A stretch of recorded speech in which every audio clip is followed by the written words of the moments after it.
عليكم ورحمة الله وبركاته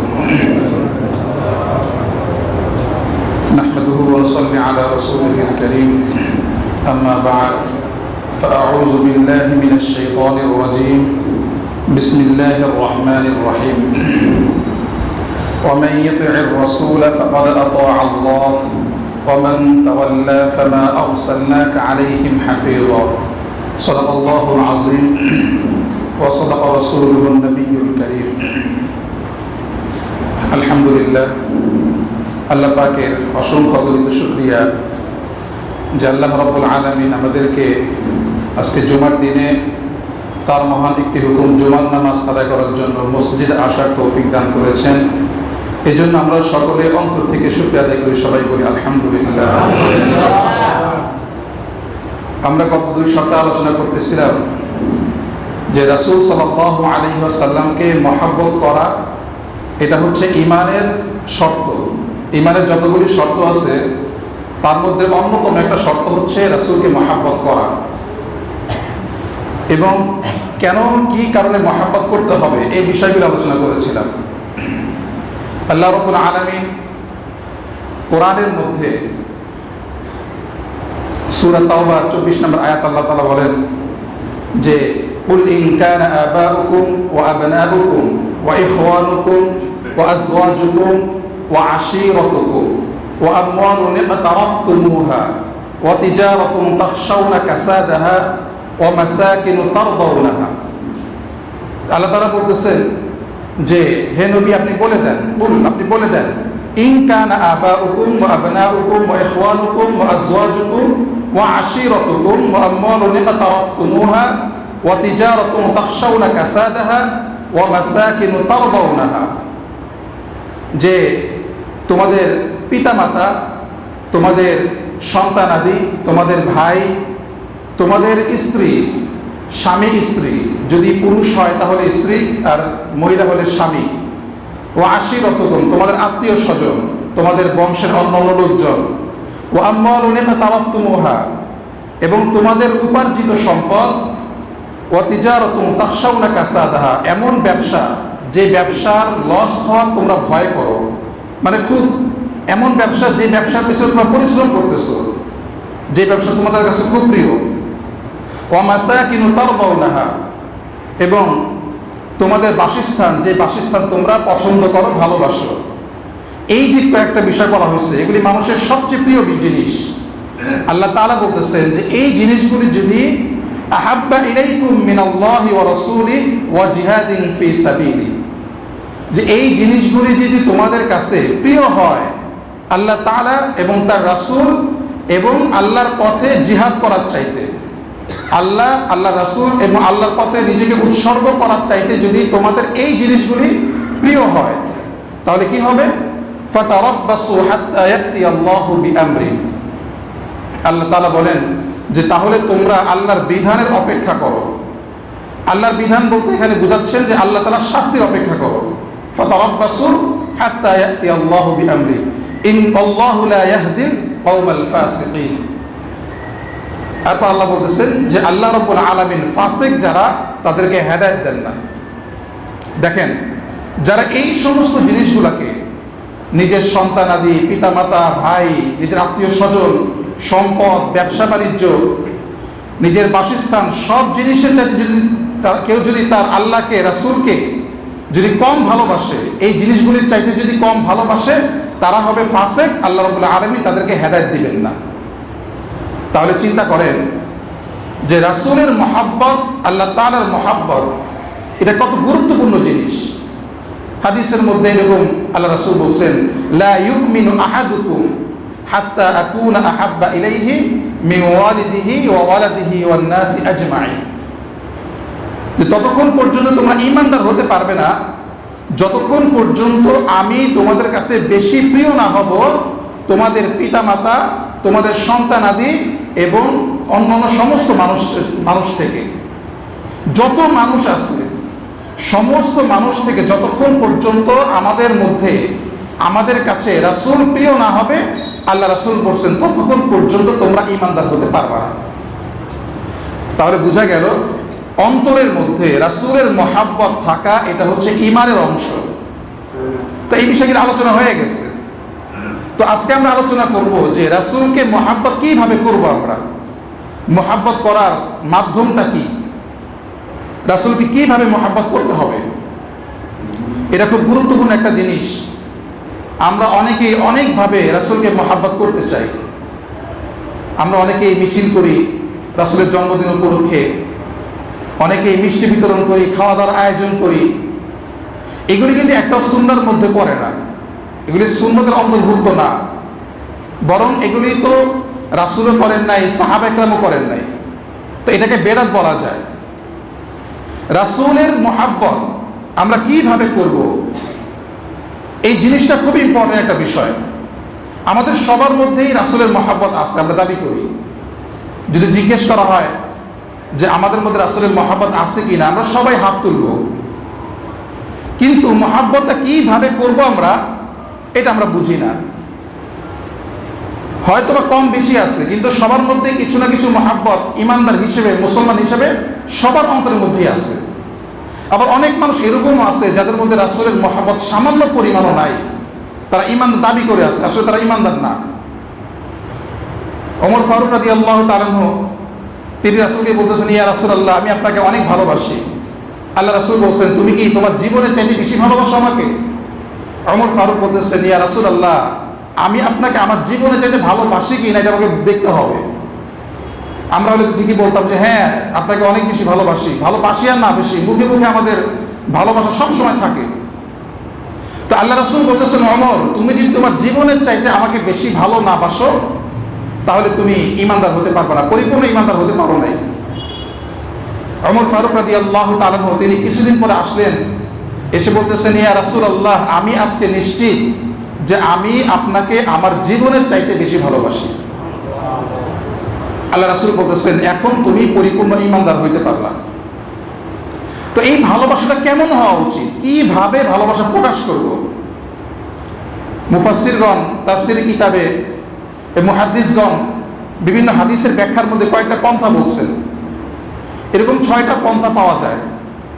এই 6টা পন্থায় রাসূলের মহাব্বত প্রকাশ করতে হয়। 1 নম্বর হচ্ছে, যেই ব্যক্তি রাসূল সাল্লাল্লাহু আলাইহি ওয়াসাল্লামকে মহাব্বত করে সেই ব্যক্তি কখনোই রাসূল সাল্লাল্লাহু আলাইহি ওয়াসাল্লামের নামে কখনো মিথ্যা কথা বলতে পারে না। এটা প্রথম শর্ত। এর মানে হচ্ছে, অনেক মানুষ নিজেদের মতবাদ প্রকাশ করার জন্য, প্রতিষ্ঠিত করার জন্য দলিল হিসেবে রাসূলের বাণী বানায় বলে ফেলে, যেটাকে আমরা বলি মওদু হাদিস, জাল হাদিস। তো রাসূলের নামে যদি কোনো মানুষ মহাব্বত করার নামে, রাসূলের নামে যদি কোনো মানুষ কোনো মিথ্যা কথা বলে, তাহলে বুঝতে হবে তার অন্তরের মধ্যে রাসূলের প্রতি মহাব্বত নাই। আল্লাহ রাসূল হাদিসের মধ্যে স্পষ্ট বলছেন, মান কাযাবা আলাইয়া মুতাআম্মিদান ফালইয়াতাবাওয়া মাকআদাহু মিনান নার। যে ব্যক্তি আমার নামে কোনো মিথ্যা কথা বলবে ইচ্ছাকৃতভাবে, আল্লাহ রাসূল বলেন, ফালইয়াতাবাওয়া মাকআদাহু মিনান নার, সে তার ঠিকানা, তার আসনটা জাহান্নামের মধ্যে বানায় নিল, মানে সে জাহান্নামে যাবে। এজন্য রাসূলের নামে কখনো কোনো মিথ্যা কথা বলা যাবে না। কোনো হাদিস এটা যতক্ষণ পর্যন্ত শিওর না হবে এটা রাসূলের হাদিস, গ্রহণযোগ্য কিতাব থেকে হোক, গ্রহণযোগ্য আলেমের মুখ থেকে আমরা যখন শুনবো তখন বিশ্বাস করতে পারি, আমরা গ্রহণযোগ্য কোনো কিতাব থেকে যখন দেখবো তখন বিশ্বাস করতে পারি। এমনিতে একটা জিনিস শুনলাম আর রাসূলের নামে বলে দিলাম, এটা করা যাবে না। সমাজের মধ্যে অনেক বিষয় আছে এরকম, অনেকে বেদাত প্রতিষ্ঠা করার জন্য রাসূলের নামে কিন্তু অনেক বিষয় বানায়া বলে, এটা হচ্ছে মওদু হাদিস। এরকম কাজ করাও যাবে না। এরকম কাজ যদি কোনো মানুষ করে এবং যদি ধরা খায় যে সে এরকম মিথ্যা কথা বানায়া বলে, তাহলে তাকে অনুসরণ করাও যাবে না। হাদিসের কিতাব যে লেখা হয়, এখানে কিন্তু এই বিষয়গুলি অনেক গুরুত্বের সঙ্গে এগুলি খুব খেয়াল করা হয়েছে। যারা হাদিস সংকলন করছেন তারা যদি কখনো বুঝতে পারছেন যে অমুক ব্যক্তি কোনো সময় মিথ্যা কথা বলছে কখনো, বা মিথ্যা কথা মাঝে মাঝে বলে, তাহলে তার কাছ থেকে কখনোই মুহাদ্দিসগণ হাদিস সংকলন করেন নাই। কারণ আশঙ্কা থাকে এরকম যে সে হয়তো বা রাসূলের নামে কোনো মিথ্যা কথা বলতেও পারে, বলবে এরকম না, হয়তো বা বলতে পারে। তো এরকম অনেক সময় দেখা যায় যে ইমাম বুখারী রাহমাতুল্লাহ আলাইহির ইতিহাস আছে এরকম যে তিনি অনেক মাইল দূরে গেছেন হাদিস সংকলন করার জন্য। তো যাওয়ার পরে একজন মুহাদ্দিসকে পাইছেন বা একজন হাদিস জানেন একটা, তিনি খবর পাইছেন, তার কাছে গেছেন অনেক মাইল হেঁটে বা সামান্য সোয়ারির মধ্যে গেছেন তিনি। যার পরে দেখে সে একটা ঘোড়া চড়াইতেছে। তো ঘোড়াটা দূরে আছে, সে ঘোড়াকে ডাকার জন্য তার জামার মধ্যে একটা ভান ধরছে, তার কাছে খাবার আছে। তো সে ঘোড়াকে লোভ দেখাইতেছে, তুমি আসো তোমাকে খাবার দিব, মানে খাবার দেখায় বলতেছে, মানে জামাটা ভাঁজ করে, মানে জামার কোষের মধ্যে খাবার আছে এরকম একটা ভাব করে তিনি ঘোড়াকে আকৃষ্ট করতেছে। তো ইমাম বুখারী জিজ্ঞেস করছেন যে তোমার কাছে এই খাবার আছে নাকি? সে বলতেছে না, খাবার তো নাই, কিন্তু খাবারের এরকম একটা অভিনয় করতেছি যেন ঘোড়াটা লোভে চলে আসে আমার কাছে। ইমাম বুখারী রাহমাতুল্লাহি আলাইহি বলেন, যে ব্যক্তি ঘোড়াকে ধোঁকা দিতে পারে এরকম মিথ্যা কথা বলে, হতে পারে সে হাদিসের নামে মিথ্যা কথা বলতেও পারে। তো ইমাম বুখারী রাহমাতুল্লাহ তার কাছ থেকে হাদিস সংকলন করেন নাই। তারা এত সতর্ক ছিলেন, যদি কারো কাছ থেকে সামান্য পরিমাণ কোনো দোষ ত্রুটি থাকতো, সে মিথ্যা কথা বলছে কখনো বা বলে, তাহলে তার কাছ থেকে হাদিস গ্রহণ করতেন না। এই জন্য যে এরকম আশঙ্কা ছিল যে সে হয়তো বা রাসূলের নামে কোনো কিছু বানায়ও বলতে পারে। তো রাসূলের নামে কোনো কিছু বানায় বলাটা এটা প্রমাণ করে তার মধ্যে রাসূলের মহব্বত নাই। সে যত বড় আলেম হোক না কেন, যত বড় আবেদ হোক না কেন। একটা ঘটনা এরকম আছে রাসূলের হাদিস থেকে এরকম পাওয়া যায়, এক মুনাফিক সে রাসূলের একটা মেয়েকে পছন্দ করত, যে প্রস্তাব দিয়েছে তারা না করে দিয়েছে। তখন সে করলো কি, ওই লোকদের কাছে যে বলতেছে, ওই মেয়েদের পরিবারের কাছে যে বলতেছে যে আল্লাহ রাসূল আমাকে পাঠাইছে তোমাদের মেয়েকে বিয়ে করার জন্য, রাসূলের নির্দেশ এটা সম্পূর্ণ মিথ্যা কথা সে বলছে। তো তারা চিন্তা করতেছে রাসূল এরকম নির্দেশ দেওয়াটা একটু অস্বাভাবিক মনে হচ্ছে তাদের কাছে। তারা খোঁজ খবর নেওয়ার জন্য গেল। তো খোঁজ খবর নিয়ে তিনি শুনতে রাসূলকে জিজ্ঞেস করছেন, ইয়া রাসূলুল্লাহ আপনি কি এরকম কোনো মানুষকে পাঠাইছেন অমুক নাম? সে আমাদের কাছে এসে বলতেছে যে আপনি নাকি আমাদের মেয়েকে তাদের কাছে বিয়ে দিতে বলছেন, এটা কি সত্য কিনা? আল্লাহ রাসূল বলছেন এটা সম্পূর্ণ মিথ্যা। সঙ্গে সঙ্গে রাসূল সাল্লাল্লাহু আলাইহি ওয়াসাল্লাম সাহাবীদেরকে বলছেন তোমরা তাকে হত্যা করে ফেলো। যেই লোক আমার নামে এইরকম মিথ্যা কথা প্রচার করে তাকে তোমরা হত্যা করে ফেলো। আবার আল্লাহ রাসূল বলছেন যে হয়তো বা তোমরা তাকে হত্যা করতে পারবা না, কারণ হয়তো সে আল্লাহর নবীর নামে মিথ্যা কথা বলার কারণে আল্লাহ রাব্বুল আলামিন নিজেই তাকে হত্যা করে ফেলতে পারে। ঠিকই সাহাবারা যায় দেখে একটা সাপে কামড়ে তাকে মেরে ফেলছে। তো এইরকম যারা রাসূলের নামে মিথ্যা কথা বলে তাদের জন্য গজব এটা শিরোধার্য, তারা আল্লাহর গজবের মধ্যে পড়বেই। এই জন্য আমরা সতর্ক থাকব যে রাসূলের নামে কখনোই কোনো রকম মিথ্যা কথা বলা, মিথ্যা কথা প্রচার করা এটা সম্পূর্ণ হারাম এবং এটা রাসূলের মহাব্বত পরিপন্থী কাজ। যার মধ্যে এরকম স্বভাব থাকবে বুঝতে হবে তার মধ্যে রাসূলের মহাব্বত নাই। 2 নম্বর হচ্ছে রাসূলকে মহাব্বত করতে যে আমরা অতিরঞ্জন করব না। আমরা অনেক সময় কাজটা করি, মহাব্বতের নামে আমরা রাসূল সাল্লাল্লাহু আলাইহি ওয়াসাল্লামের নামে অনেক কিছু প্রচার করি, তাকে গায়েব জানে এরকম বলি, অথচ গায়েবের অধিকারী একমাত্র আল্লাহ তাআলা। আমরা অনেক সময় রাসূলকে মহাব্বত করতে যেয়ে বলি, অনেক মানুষ বলে এরকম যে রাসূল সাল্লাল্লাহু আলাইহি ওয়াসাল্লাম হাজির নাজির, সব জায়গায় বিরাজমান। এটাও ঠিক না, এটাও একমাত্র আল্লাহ তাআলা হাজির নাজির হয়। এরকম করে আমরা অনেক জিনিস, যেই সিফাতটা, যে গুণটা আল্লাহ তাআলার সঙ্গে খাস নির্দিষ্ট, আমরা ওই গুণটাকে রাসূলকে মহাব্বতের নামে রাসূলের সঙ্গে লাগাই দিই। এরকম কাজ করা হারাম। এরকম কাজ যারা করে তারা শিরক করলো, এটা সম্পূর্ণ শিরক। রাসূল সাল্লাল্লাহু আলাইহি ওয়াসাল্লাম অনেক সম্মানিত, কিন্তু তাকে আল্লাহ তাআলা সমতুল্য করা যাবে না। এই জন্য যেই সমস্ত মানুষ রাসূল সাল্লাল্লাহু আলাইহি ওয়াসাল্লামকে ভালোবাসার নামে অতিরঞ্জন করে, বুঝতে হবে তাদের অন্তরের মধ্যে রাসূলের প্রতি মহাব্বত নাই। কেন নাই? আল্লাহ তাআলা নিজে নির্দেশ করছে, আল্লাহ রাসূল সাল্লাল্লাহু আলাইহি ওয়াসাল্লাম নিজেই বলছেন এই কথাটা, নিষেধ করছেন এরকম করতে। লা তুতরুনি কামা আতরাতিন নাসারা ঈসা ইবনে মারইয়াম।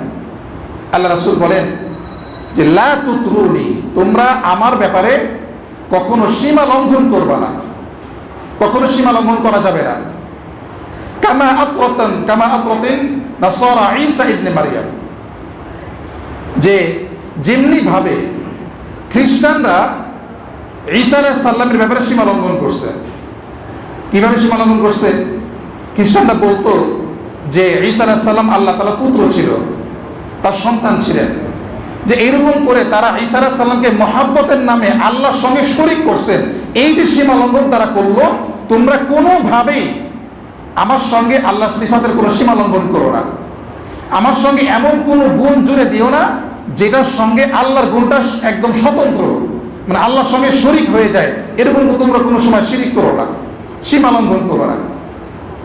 আল্লাহ রাসূল বলতেছেন এই হাদিসের মধ্যে এই পরের অংশে যে ফাইন্নামা আনা আব্দুল্লাহ ওয়া রাসূলুহু, যে নিশ্চয়ই আমি আল্লাহ তাআলার বান্দা এবং রাসূল, যে আমাকে তোমরা আল্লাহর সমতুল্য করে দিও না কখনো। কেন? আমি হচ্ছে আল্লাহ তাআলার বান্দা এবং তার রাসূল। তো এখান থেকে বোঝা যায় যে রাসূল সাল্লাল্লাহু আলাইহি সাল্লামের মহাব্বতের নামে যদি তাকে আল্লাহর সমতুল্য করা হয়, তাহলে বুঝতে হবে তার মধ্যে রাসূলের মহাব্বত নাই। কোরআনের মধ্যে আসছে এই বিষয়টা, ওয়াকালাতিল ইয়াহুদু উযাইরু ইবনুল্লাহ ওয়াকালাতিন নাসারা মাসীহু ইবনুল্লাহ। আল্লাহ তাআলা বলেন যে ইহুদিরা উযাইর আলাইহিস সালামকে আল্লাহ তাআলা পুত্র বলতো এবং খ্রিস্টানরা ঈসা আলাইহিস সালামকে আল্লাহ তাআলার পুত্র বলতো। এটা সম্পূর্ণ হারাম ছিল। তো এরকম করে রাসূল সাল্লাল্লাহু আলাইহি ওয়াসাল্লাম আগেই সতর্ক করে দিচ্ছেন যে আমার ক্ষেত্রে যে এরকম কোনো কাজ না হয়। আপনি দেখবেন অনেক ভণ্ডরা কিন্তু এরকম কাজ করতেছে এখন বর্তমানে, এটা সম্পূর্ণ শিরক। এই কথার নামে, রাসূলের মহাব্বতের নামে এইরকম করে সম্মান বাড়াইতে বাড়াইতে আল্লাহ সমতুল্য করা, এটা জায়েজ নাই, বরং এটা আল্লাহ রাসূল নিষেধ করছেন। আল্লাহর রাসূলের যে সম্মান আছে এটা অনেক সম্মান, বরং রাসূলের সম্মান আল্লাহ যতটুকু দিয়েছেন ঠিক অতটুকু রাখা, এটাই হচ্ছে রাসূলের প্রতি মহব্বত। 2 নম্বর বিষয় গেল। 3 নম্বর হচ্ছে রাসূল সাল্লাল্লাহু আলাইহি ওয়াসাল্লাম যারা মহব্বত করেন, মহব্বত প্রকাশ কিভাবে করবেন? 3 নম্বর মাধ্যম হচ্ছে তারা রাসূলের সাহাবী এবং তার যে পরিবারবর্গ আছেন তাদেরকে মহব্বত করবে। রাসূলের সাহাবীদেরকে মহব্বত করা, এটাও কিন্তু রাসূলকে মহব্বত করার অন্তর্ভুক্ত একটা আমল। যদি কোনো মানুষ রাসূলের সাহাবীদেরকে মহব্বত না করে, তাদের তিরস্কার করে, তাদের সমালোচনা করে, গালিগালাজ করে, তাহলে বুঝতে হবে তার অন্তরের মধ্যে রাসূলের প্রতি মহব্বত নাই। রাসূলের সাহাবীদেরকে মহব্বত করা, এটাও কিন্তু রাসূলের মহব্বতের একটা অন্তর্ভুক্ত। আল্লাহ রাসূল অনেক হাদিসের মধ্যে সাহাবা ইকরামের তিরস্কার করতে নিষেধ করছেন। এরকম অনেক হাদিস আসছে। আমি একটা হাদিস আপনাদেরকে শোনাই। আল্লাহ রাসূল বলেন, আল্লাহ আল্লাহ ফি আসহাবি লা তাত্তাখিযুহুম গরবান মিন বা'দি। আল্লাহ রাসূল বলেন, তোমরা সাবধান, তোমরা আমার সাহাবীদের ব্যাপারে সতর্ক থাকো, সাবধান হয়ে যাও। লা তাত্তাখিযুহুম গরবান মিন বা'দি, যে আমার পরে তোমরা আমার সাহাবীদের ব্যাপারে, তোমরা আমার সাহাবীদেরকে কখনো সমালোচনার বস্তু বানায়ো না। মানে সমালোচনা করবা সাহাবীদের, এটা করা যাবে না। রাসূলের জীবনে যদি আপনারা দেখেন, সাহাবীদের জীবনে যদি দেখেন, এরকম কিছু কিছু সাহাবীদের জীবনে এরকম পাবেন, এইটার যদি অপব্যাখ্যা করা হয় তাহলে ওই সাহাবীর সমালোচনা করার সুযোগ আছে, সমালোচনা করা যায়। কিন্তু যদি সঠিক ব্যাখ্যা করা হয় তাহলে কিন্তু আপনি বুঝবেন যে এরা সমালোচনার যোগ্য না। তো এরকম যদি কোনো ঘটনা পাওয়া যায় সাহাবীদের নামে, যে ঘটনাকে কেন্দ্র করে কোনো মানুষ সমালোচনা করতে পারে, আল্লাহ রাসূল বলতেছেন যে তোমরা এরকম সমালোচনা করবে না, কারণ এর ব্যাখ্যাটা আবার ভালো হতে পারে। তো সাহাবীদের সমালোচনা করতে আল্লাহ রাসূল নিষেধ করছেন, লা তাত্তাখিযুহুম গরদান মিন বা'দি। এরপরে কি বলছেন দেখেন, ফামান আহাব্বাহুম ফাবিহুব্বি আহাব্বাহুম ওয়া মান আবগাদাহুম ফাবিবুগদি আবগাদাহুম। আল্লাহ রাসূল বলেন, যারা আমার সাহাবীদেরকে ভালোবাসে তারা আমাকে ভালোবাসার কারণেই ভালোবাসে, এবং যে সমস্ত মানুষ আমার সাহাবীদের সাথে শত্রুতা রাখে, বিদ্বেষ রাখে, তারা আমার সঙ্গে শত্রুতা বা বিদ্বেষ রাখার কারণেই সাহাবীদের সঙ্গে বিদ্বেষ রাখে। দেখেন, আল্লাহ রাসূল সাহাবীদেরকে মহব্বত করাটা নিজের মহব্বতের সঙ্গে জুড়াই দিয়েছেন। সাহাবীদের সঙ্গে বিদ্বেষ রাখাটা নিজের সঙ্গে বিদ্বেষ রাখা সমতুল্য বলে গণ্য করছেন। এরপরে আরো বলছেন যে আল্লাহ রাসূল সাল্লাল্লাহু আলাইহি ওয়াসাল্লাম এরপরে বলতেছেন, ওমান আযাহুম ফাকাদ আযানি, যে ব্যক্তি তাদেরকে সাহাবাদেরকে কষ্ট দিবে তারা যেন আমাকে কষ্ট দিল। ওমান আযানি ফাহুয়া আযাল্লাহ ফামান আযাল্লাহ, এবং যে ব্যক্তি আমাকে কষ্ট দিল, ওমান আযানি ফাকাদ আযাল্লাহ, যে ব্যক্তি আমাকে কষ্ট দিল সে যেন আল্লাহ তাআলাকে কষ্ট দিল। ওমান আযাল্লাহু ফায়ুশিকু আন ইয়াখুযা, এবং যে ব্যক্তি আল্লাহকে কষ্ট দিবে আল্লাহ রাব্বুল আলামিন তাকে খুব শীঘ্রই পাকড়াও করবেন, শাস্তি দিবেন। মানে এখানেও দেখেন আল্লাহ রাসূল বলতেছেন সাহাবাদের কষ্ট দেওয়ার মানে হচ্ছে আমাকে কষ্ট দেওয়া, আমাকে কষ্ট দেওয়ার মানে হচ্ছে আল্লাহকে কষ্ট দেওয়া, আর আল্লাহকে যারা কষ্ট দিবে তারা অবশ্যই অবশ্যই আল্লাহ রাব্বুল আলামিন তাদেরকে শাস্তি দিবেন। তাহলে এখান থেকে স্পষ্ট বোঝা গেল যে সাহাবীদেরকে মহব্বত করা এটাও কিন্তু রাসূলকে মহব্বত করার একটা প্রমাণ। এই জন্য আমরা অনেকে আছি যারা সাহাবীদের সমালোচনা করতে থাকে, অনেকে আমির মুআবিয়া রাদিয়াল্লাহু তাআলা তার সমালোচনা করে, অনেক সাহাবী আছেন তাদের সমালোচনা করে বাহ্যিক কিছু দোষ ত্রুটির কারণে। তো এইরকম সমালোচনা যারা করে বুঝতে হবে তাদের অন্তরের মধ্যে রাসূল সাল্লাল্লাহু আলাইহি ওয়াসাল্লামের মহব্বত এখনো আসে নাই। তো 3 নাম্বার কি বললাম, যে রাসূলকে যারা মহব্বত করেন 3 নাম্বার মাধ্যম হচ্ছে তারা সাহাবা এবং রাসূলের পরিবারবর্গ যারা আছেন তাদেরকে মহব্বত করবে। 3 নম্বরে গেল। 4 নম্বর হচ্ছে যারা রাসূলকে মহব্বত করবেন, 4 নম্বর পন্থা হচ্ছে এটা যে তারা রাসূলের যে বাণী আছেন এই বাণীকে সব কিছুর চাইতে বেশি প্রাধান্য দিবে। সব কিছুর চাইতে রাসূলের নির্দেশকে সমস্ত জিনিসের চাইতে প্রাধান্য দিতে হবে। যদি কোনো মানুষ রাসূলের নির্দেশকে প্রাধান্য না দেয় তাহলে বুঝতে হবে তার মধ্যে রাসূলের মহব্বত এখনো পরিপূর্ণ আসে নাই, এখনো পরিপূর্ণ আসে নাই। নিজের জীবন থেকে তো দূরে থাক, নিজের একটা ইচ্ছার বিরুদ্ধেও, নিজের একটা ইচ্ছার প্রতিপক্ষেও রাসূলের মহব্বতটাকে তারা এখনো প্রাধান্য দিতে পারতেছে না। তাহলে বুঝতে হবে তাদের অন্তরে এখন রাসূলের মহব্বত আসে নাই।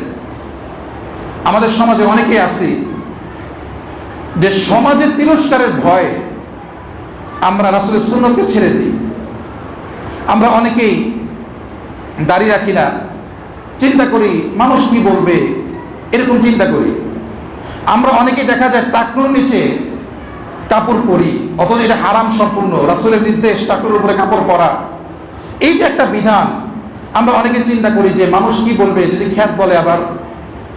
তো এরকম করে আমরা অনেক সময় দেখা যায় এই সুন্নতগুলিকে বিরত রাখি, সুন্নতগুলি পালন করা থেকে বিরত থাকি। এরকম যারা করি আমরা বুঝতে হবে এখনো আমার অন্তরের মধ্যে রাসূলের মহব্বত পরিপূর্ণ আসে নাই, আমাকে আরো বেশি চেষ্টা করতে হবে মহব্বত অর্জন করার জন্য। হাদিসের মধ্যে আসছে এরকম, আল্লাহ রাসূল সাল্লাল্লাহু আলাইহি ওয়াসাল্লাম যখন মদিনায় থাকা অবস্থায় 7ম হিজরিতে তিনি উমরা করার জন্য আসছিলেন। তো উমরা করতে আসার সময় তাদেরকে বাধা দেওয়া হয়। তো এই বাধা দেওয়া যখন হয় তখন একটা সন্ধি করা হয় কাফেরদের সঙ্গে, হুদাইবিয়ার সন্ধি নামে পরিচিত যে সন্ধিটা, যে এই বছর তারা উমরা করবে, বাস তারা চলে যাবে উমরা করে। তো এই সন্ধি করার জন্য কাফেরদের সঙ্গে একটা সন্ধি চুক্তি করার জন্য কাফেরদের কাছে আল্লাহ রাসূল সাল্লাল্লাহু আলাইহি ওয়াসাল্লাম ওসমান রাদিয়াল্লাহু তাআলা প্রেরণ করেন। তো ওসমান রাদিয়াল্লাহু তাআলা তিনি যান কাফেরদের কাছে। তো মক্কায় যে তিনি তার চাচাতো ভাইয়ের ঘরে অবস্থান করেন। তো সকালবেলা ঘুম থেকে উঠে তারা যাবে কাফেরদের কাছে, নেতাদের কাছে যাবে, যে তারা প্রস্তাব করবে। তো ওসমান রাদিয়াল্লাহু তাআলা তিনি এই উদ্দেশ্যে যখন গেছেন মক্কায়, তো যখন কাফেরদের কাছে যাইতেছিলেন তখন তার চাচাতো ভাই বলতেছে তাকে যে ওসমান, তুমি তোমার কাপড়টা যে টাকনুর উপরে রাখছো এটা খুব খারাপ দেখা যেতেছে, নিচে নামায় ফেলো। কারণ মক্কার একটা ঐতিহ্য ছিল এরকম, তারা অহংকারী হতো এবং তারা সবসময় টাকনুর নিচে কাপড় পরত। পুরুষদের জন্য টাকনুর উপরে কাপড় পরা, টাকনুর নিচে কাপড় পরা হারাম। মহিলাদের জন্য না আবার। তো এরকম একটা স্বভাব তাদের মধ্যে ছিল। তো তিনি বলতেছে তুমি যদি এরকম করো যে টাকনুর উপরে কাপড় পরো, তাহলে মক্কার কাফেররা তোমাকে দেখে দাম দিবে না। এরকম তারা মনে করবে কিরকম হয়ে গেছে, সে আগের মতো এরকম ঐতিহ্য তার মধ্যে নাই। তো ওসমান রাদিয়াল্লাহু বলতেছেন দেখো, এই যে টাকনুর উপরে কাপড় পরা এটা হচ্ছে রাসূলের সুন্নত। আমাকে মানুষ সম্মান করুক আর না করুক, আমি টাকনুর নিচে কাপড় সামান্য সময়ের জন্য পরতে পারবো না। সুবহানাল্লাহ বলবেন। এটা হচ্ছে রাসূলের প্রতি মহব্বত, এটা হচ্ছে মহব্বত। আমরা তো মুখে মুখে দাবি করি যে মহব্বত করি করি, অথচ রাসূলের একটা সুন্নত পালন করতে গেলে আমরা দেখা যায় পিছায়া যাই। হুযায়ফাতুল ইয়ামান রাদিয়াল্লাহু তাআলা আনহু, তিনি ইরান বিজয়ী সাহাবী ছিলেন, তিনি ইরান বিজয় করছেন। তো তাকে একবার পারস্যের সম্রাট দাওয়াত করছে, তিনি গেছেন তার দাওয়াতে। তো পারস্যের সম্রাট তো তখন অনেক বড় সাম্রাজ্য ছিল তার। তো হুযায়ফাতুল ইয়ামানকে নিয়ে তারা সবাই খাবার খেতে বসছে। সেখানে পারস্যের অনেক বড় বড় নেতারা ছিল, সবাই নেতৃস্থানীয় ব্যক্তিবর্গ যারা আছে সবাই সেখানে ছিল, সবাই খাবার খাইতেছে। তো হুযায়ফাতুল ইয়ামান খাবার খাইতেছেন। তো এমন সময় খাবার কিছু অংশ অল্প একটু তার প্লেট থেকে পড়ে গেছে নিচে। তো হুযায়ফাতুল ইয়ামান ওই খাবারটা হাত দিয়ে তুলে খাবে, এমন সময় হুযায়ফাতুল ইয়ামানের সঙ্গে যে ব্যক্তি ছিল সে মানে হাত কোনো দিয়ে খোঁচা দিছে, খোঁচা দিয়ে বলতেছে আপনি এই খাবারটা উঠায় খায়েন না। কেন? তো বলতেছে এটা যদি আপনি উঠায় খান তাহলে এই যে এত নামি দামি ব্যক্তি আপনার সামনে বসে আছে তারা মনে করবে যে আপনি হয়তো বা খুব নিচু জাতের মানুষ, সামান্য খাবারের লোভ সামলাতে পারতেছেন না। তারা আপনি খুব নিচু জাত মনে করবে, খুব ছোট মনের মানুষ মনে করবে। হুযায়ফাতুল ইয়ামান বলতেছে আতরুকু সুন্নাত রাসূলুল্লাহি সাল্লাল্লাহু আলাইহি ওয়াসাল্লাম লিহাউলাইল হুমাকা, যে আমি কি এই সমস্ত নির্বোধ বোকাদের জন্য আমি রাসূলের সুন্নতকে তরক করব, ছেড়ে দিব? এটা কখনোই সম্ভব না। এরকম নামি দামি মানুষ যাই থাকুক না কেন, হুযায়ফাতুল ইয়ামান ওই খাবার সামান্য খাবারটা তুলে আবার খেয়ে ফেলছেন। এটা হচ্ছে রাসূলকে অনুসরণ করা, এটা হচ্ছে রাসূলকে মহব্বত করার আলামত। এটা আমাদের অবস্থা দেখেন, আমরা তো এমন একটা জাতি দাবি করি মহব্বত করি, অথচ মানুষের ভয়ে আমরা রাসূলের সুন্নতকে তরক করতেছি। মানুষ কি বলবে না বলবে, থাক এটা করলাম না। শুধু এটা না, বরং আমরা এমন একটা অপদার্থ হয়ে গেছি আমরা যে মানুষের ভয় আমরা গুনার কাজ করি। বিয়ের অনুষ্ঠান গান বাজনা আয়োজন না করলে মানুষ কি বলবে, একটু হলুদের আয়োজন না করলে মানুষ কি বলবে, একটু জাঁকজমক না করলে মানুষ কি না কি বলতে পারে। এরকম খালি বিয়ে না, অনেক ক্ষেত্রে আমরা দেখা যায় মানুষের ভয় আমরা গুনার কাজ করি। আমরা মানুষের ভয়ে রাসূলের বিধানও ছাড়তেছি, আবার মানুষের ভয়ে শয়তানের বিধান গুনার কাজ আমরা করতেছি। আমরা আবার দাবি করি আমরা আশিক রাসূল। এটা কখনোই সম্ভব না। আল্লাহ রাসূলের সুন্নত, আল্লাহ রাসূলের সুন্নতকে অন্য কিছুর উপরে প্রাধান্য দিতে না পারলে কখনোই এই দাবি করা সম্ভব না আমি আশিক রাসূল। এটা কখনোই সম্ভব না। আমরা তখনই এই দাবি করতে পারবো যখন আমরা মনে প্রাণে সমস্ত জিনিসের উপরে আমরা রাসূলের বিধানকে প্রাধান্য দিতে পারবো। তখনই আমরা এই দাবি করতে পারি যে আমরা আশিকে রাসূল, আমরা রাসূল সাল্লাল্লাহু আলাইহি ওয়াসাল্লামকে মহব্বত করি। যত মতবাদ আছে পৃথিবীতে, সমস্ত মতবাদের উপরে আল্লাহ রাসূল সাল্লাল্লাহু আলাইহি ওয়াসাল্লামের ইসলামের যে মতবাদ আছে এটাকে প্রাধান্য দিতে হবে। তাহলেই আমি ঈমানদার, না হয় আমি ঈমানদার হতে পারবো না। তাহলে আমি দাবি করতে পারবো যে আমি আশিকে রাসূল, রাসূলকে মহব্বত করি, আর না হয় আমি এই দাবি করা আমার জন্য সঙ্গত নয় যে আমি রাসূলকে মহব্বত করি। আপনি অর্থনৈতিক ব্যবস্থার ক্ষেত্রে দেখেন, আমরা যেই অর্থনীতি পালন করি না কেন আমাদের বিশ্বাস করতে হবে যে ইসলামিক যে অর্থনীতি আছে, রাসূল যে জীবন ব্যবস্থা দিচ্ছেন ওই অর্থনৈতিক ব্যবস্থাই হচ্ছে সবচেয়ে উত্তম ব্যবস্থা। আজকে আমরা সারা বিশ্বের মধ্যে গণতন্ত্র পালন করতেছি, ভালো কথা, আপনি গণতন্ত্র পালন করতেছেন, এখন বাধ্য সবাই, আপনি পালন করেন ঠিক, কিন্তু মনে মনে এই বিশ্বাস রাখতে হবে যে গণতন্ত্রের চাইতে ইসলামিক যে জীবন ব্যবস্থা আছে এটা আরো বেশি উত্তম। আপনাকে এইটাকে বেশি প্রাধান্য দিতে হবে। যদি এরকম কোনো মানুষ বলে যে না, ইসলামিক ব্যবস্থার চাইতে বর্তমান যে ব্যবস্থা আছে, গণতন্ত্র, পুঁজিবাদ, সুদ ব্যবস্থা, এগুলি বেশি আধুনিক, এটা যদি কোনো মানুষ মনে করে তাহলে বুঝতে হবে তার মধ্যে ঈমান নাই, তার মধ্যে রাসূলের মহব্বত নাই। এজন্য রাসূলের মহব্বত আছে এটা আমরা তখনই বুঝবো যখন আমরা এটা করতে পারবো যে অন্য সমস্ত জিনিসের চাইতে আমরা রাসূলের বাণীকে, রাসূলের নির্দেশকে প্রাধান্য দিতে পারবো। যে এই কাজটা করতে পারবে সেই দাবি করতে পারবে যে আমার মধ্যে রাসূলের মহব্বত আছে। 4 নাম্বার গেল। 5 নাম্বার হচ্ছে রাসূল সাল্লাল্লাহু আলাইহি সাল্লাম থেকে যদি কোনো বাণী শুনি, আমরা জানতে পারি, একটা বাণী হোক না কেন, এটাকে আমরা প্রচার করব। আল্লাহ রাসূলের নির্দেশ, বাল্লিগু আন্নি ওয়ালাউ আয়া, যে তোমরা আমার থেকে যদি একটা আয়াতও শুনো, একটা কথাও যদি শুনো, এটা তোমরা প্রচার করে দাও। এটাও কিন্তু রাসূলের মহব্বতের একটা আলামত। আপনি যা কিছু জানতে পারছেন আপনি এটা প্রচার করেন। অনেক সময় দেখা যায় অনেক মানুষ জানে কিন্তু প্রচার করে না। আপনার বন্ধু বান্ধব আছে, আপনার পরিবারের লোকজন আছেন, আপনার প্রতিবেশী আছে, আপনার কলিগ আছে, এরকম যারা আছেন সবার কাছে আপনার রাসূল সাল্লাল্লাহু আলাইহি সাল্লামের যে বাণীটা আছে এটাকে আমরা প্রচার করব। যতটুকু জানি অতটুকু আমরা অন্যের কাছে প্রচার করব। এটাও কিন্তু রাসূলের মহব্বতের একটা আলামত। 6 নাম্বার হচ্ছে, এই 6 নাম্বার যেটা আছে এটার মধ্যে সবই শামিল। প্রথমে যে 5টা বললাম, এই 5টা এটার অন্তর্ভুক্ত। এই 6 নাম্বারটা কি? সেটা হচ্ছে রাসূলের আনুগত্য করা। যে যত বেশি রাসূলকে আনুগত্য করতে পারবে, বুঝতে হবে তার মধ্যে রাসূলের মহব্বত তত বেশি বিরাজমান, তত বেশি তার মহব্বত আছে। তো রাসূলের আনুগত্যের মধ্যে কিন্তু আগের যে 5টা বলছিলাম সবই চলে আসে। আনুগত্য মানে কি? রাসূল যা বলছেন সব পালন করা।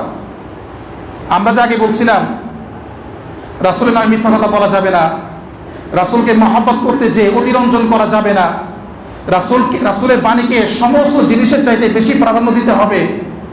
তারপরে বলছিলাম যে রাসূলের একটা বাণীও যদি হয় এটাকে প্রচার করতে হবে। এই যে রাসূল সাল্লাল্লাহু আলাইহি সাল্লামকে, রাসূলের যে সাহাবী আছেন তাদেরকে মহব্বত করতে হবে। এই যে কিছু মাধ্যম বলছিলাম, এই সমস্ত মাধ্যম আমরা তখনই পালন করতে পারবো যখন আমরা রাসূলের অনুসরণ করব। অনুসরণ মানে হচ্ছে রাসূলের কথাকে মানা, মেনে চলা, আর ওই জিনিসগুলি কিন্তু রাসূল নির্দেশ করছেন মানার জন্য। তো এই 6টা পন্থা আছে, যে 6টা পন্থার মাধ্যমে আমরা রাসূল সাল্লাল্লাহু আলাইহি সাল্লামকে মহব্বত করতে পারি।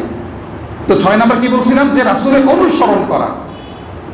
আল্লাহ তাআলা বলতেছেন যে ওমাইয়ুতি'র রাসূলা ফাকাদ আতা আল্লাহ, যে ব্যক্তি রাসূলকে অনুসরণ করলো সে যেন আল্লাহ তাআলাকে অনুসরণ করলো।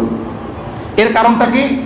এর কারণ হচ্ছে রাসূল সাল্লাল্লাহু আলাইহি সাল্লামকে আল্লাহ তাআলা, রাসূল যে কথাগুলি বলেন এগুলি রাসূল নিজের পক্ষ থেকে বলেন না, বরং এই প্রত্যেকটা কথা রাসূল সাল্লাল্লাহু আলাইহি সাল্লাম আল্লাহ তাআলার পক্ষ থেকেই বলেন। এজন্য রাসূলকে অনুসরণ করা মানেই হচ্ছে আল্লাহ তাআলাকে অনুসরণ করা। আর যে ব্যক্তি আল্লাহকে অনুসরণ করবে সেই ব্যক্তি জান্নাতে যেতে পারবে। সাহাবা একরাম আল্লাহ রাসূলকে কিভাবে অনুসরণ করতেন? আমি 2টা হাদিস বলি খুব সংক্ষিপ্তভাবে। যে একবার রাসূল সাল্লাল্লাহু আলাইহি ওয়াসাল্লাম মসজিদ নববীর মধ্যে বয়ান করতেছেন, ওয়াজ করতেছেন, দ্বীনি আলোচনা করতেছিলেন। তো আলোচনার মধ্যে দেখেন যে কিছু মানুষ মসজিদের আশপাশে দাঁড়ায় আছে বা বাইরে বসে দাঁড়ায় আছে, কিছু মানুষ বসে আছে, আবার কিছু মানুষ দাঁড়ায় আছে। তো রাসূল সাল্লাল্লাহু আলাইহি ওয়াসাল্লাম যারা দাঁড়ায় আছেন তাদেরকে বসতে বলছেন। তো এমন সময় আব্দুল্লাহ ইবনে মাসউদ রাদিয়াল্লাহু তাআলা আনহু তিনিও মসজিদের দিকে আসতেছিলেন। মসজিদে আসার সময় তিনি মসজিদের বাহিরেই আছেন, রাস্তার মধ্যে আছেন। তো রাসূল যখন বলছেন সবাই বসে যাও, তখন মসজিদের আশপাশে যারা ছিল রাসূল তাদেরকে বলছেন, কিন্তু এই আওয়াজটা আব্দুল্লাহ ইবনে মাসউদ রাদিয়াল্লাহু তাআলা তার কানের মধ্যে যা পৌঁছায় গেছে। তা আব্দুল্লাহ ইবনে মাসউদ তিনি রাস্তার মধ্যে বসে গেছেন। রাসূল সাল্লাল্লাহু জিজ্ঞেস করছেন, হে আব্দুল্লাহ, আমি তো যারা মসজিদের আশপাশে দাঁড়ায় আসছিল, আমার আলোচনার দাঁড়ায় দাঁড়ায় শুনতেছিল, তাদেরকে বসতে বলছি, তুমি রাস্তার মধ্যে কেন বসে গেছো? তোমাদেরকে বসতে বলি নাই আমি। তো আব্দুল্লাহ ইবনে মাসউদ বলতেছেন, ইয়া রাসূলুল্লাহ, আমার কানের মধ্যে রাসূলের আওয়াজ আসবে, বসে যাও, এই আওয়াজটা আসবে আর আমি বসবো না, আমি এক পা আগাবো, এটা আমার পক্ষে সম্ভব না। সাহাবা একরাম এইভাবে আল্লাহ রাসূলের কথা শুনতেন, আল্লাহ রাসূল সাল্লাল্লাহু আলাইহি ওয়াসাল্লামের বিধানকে তারা মেনে চলতেন প্রত্যেকটা পদে পদে। আপনারা সবাই জানেন মদ হারাম হয় ধীরে ধীরে, 3 বারে মদ হারাম হয়। তো যখন চূড়ান্তভাবে মদ হারাম হয়, আনাস ইবনে মালিক রাদিয়াল্লাহু তাআলা তিনি বলতেছেন যে আমরা আবু তালহার ঘরে মদ পান করতেছিল সাহাবীরা বসে, তখন পরিপূর্ণ হারাম হয় নাই। তো আল্লাহ রাসূল যখন বলছেন এক সাহাবীকে, তুমি যা ঘোষণা দিয়ে দাও যে আজ থেকে মদ সম্পূর্ণ হারাম, যখন সাহাবীরা জানতে পারছেন যে মদ হারাম, তখন সাহাবারা তাদের যেই মদ ছিল এই সমস্ত মদ তারা ঢেলে একদম পুরা মাটির সঙ্গে মিশিয়ে দিয়েছে। এই মদ তারা অনেক দিন জমায় রাখছিল, অনেক মূল্যবান মদ। একজন সাহাবী মদ বিক্রি করার জন্য অনেক মদ নিয়ে আসছে। যখন রাস্তায় শুনতে পারছে যে রাসূল সাল্লাল্লাহু আলাইহি ওয়াসাল্লাম মদ হারাম করে দিয়েছে, সে সঙ্গে সঙ্গে সেই মদ সেখানেই ফেলে দিয়েছে। সে কিন্তু এই মদ ফিরিয়ে দেওয়ার জন্য যায় নাই, সে একবারও চিন্তা করে নাই মদটা ফিরিয়ে টাকা নিয়ে আসি, না, সে মনে করছে যে না, এই মদ হারাম, আমি যদি ফিরিয়ে দিই অন্য মানুষ খাবে, তার জন্য হারাম হবে। সে সঙ্গে সঙ্গে সমস্ত মদ ফেলে দিছে। তারা রাসূলের মহব্বত করতে যে তারা সামান্যভাবেও কখনো নিজের সম্পদের কি হবে, ক্ষতি হবে না হবে, ওই জিনিস চিন্তা করেন নাই সাহাবা একরাম। আর একটা হাদিস এরকম আসছে যে একবার এক সাহাবী একটা স্বর্ণের আংটি পরছে। তো স্বর্ণের আংটি পরার পরে আর রাসূলের কাছে গেছেন। তো আল্লাহ রাসূল বলতেছেন যে ব্যক্তি স্বর্ণের আংটি পরছে তাকে বলতেছে যে আল্লাহ তাআলা যদি তোমাকে জাহান্নামে আগুনের আংটি পরায় তাহলে তোমার কেমন লাগবে? তার মানে হচ্ছে স্বর্ণের আংটি পরা পুরুষদের জন্য হারাম। আল্লাহ রাসূল এই কথা বলেই তার আঙ্গুল থেকে ওই স্বর্ণের আংটিটা খুলে ফেলে দিয়েছেন। তখন রাসূল চলে গেছেন। তো অন্য একজন বলতেছে ওই সাহাবীকে, যে এই আংটি, যার আংটি ফেলে দেওয়া হয়েছে, বলতেছে তুমি আংটি উঠায় নিয়ে যাও, তোমাকে পড়তে নিষেধ করছেন, তুমি তো এটা অন্য কাউকে, অন্য তোমার স্ত্রীকে দিতে পারো বা বিক্রি করে তুমি এটা অন্য কাজে লাগাইতে পারো। ওই সাহাবী বলতেছেন যেই আংটি রাসূল সাল্লাল্লাহু আলাইহি ওয়াসাল্লাম নিজে ফেলে দিয়েছেন নিজের হাতে, ওই আংটি আমি উঠাবো এই সাহস আমার নাই। সুবহানাল্লাহ বলুন। এইভাবে সাহাবীরা আল্লাহ রাসূলের নির্দেশ পালন করতেন। এটা হচ্ছে মহব্বত, এটা হচ্ছে মহব্বত। রাসূলের জন্মদিন আসলো, বাস আমরা ইচ্ছা মতো মিষ্টি খাওয়া শুরু করলাম, মিছিল বের করা শুরু করলাম, এটা মহব্বত না। বরং মহব্বত হচ্ছে এটা আমার জীবনে যা কিছু হোক না কেন আমি রাসূলের বিধানটাকে সবার উপরে রাখবো। এটা হচ্ছে মহব্বতের প্রকাশ। এই কাজটা যারা করতে পারবে তারাই দাবি করতে পারবে হ্যাঁ আমি রাসূলকে মহব্বত করি। এই কাজগুলি যারা করতে পারবে না তারা দাবি করতে পারবে ঠিক, কিন্তু তাদের বুঝতে হবে তার মধ্যে এখনো রাসূলের মহব্বত পরিপূর্ণভাবে আসে নাই। তো 6টা মাধ্যম বললাম আমরা। 1 নম্বর কি বলছিলাম? যে রাসূলের নামে কোনো মিথ্যা কথা বলা যাবে না। 2 নম্বর, যে রাসূল সাল্লাল্লাহু আলাইহি ওয়াসাল্লামকে মহব্বতের নামে অতিরঞ্জন করে আল্লাহর সমতুল্য করা যাবে না।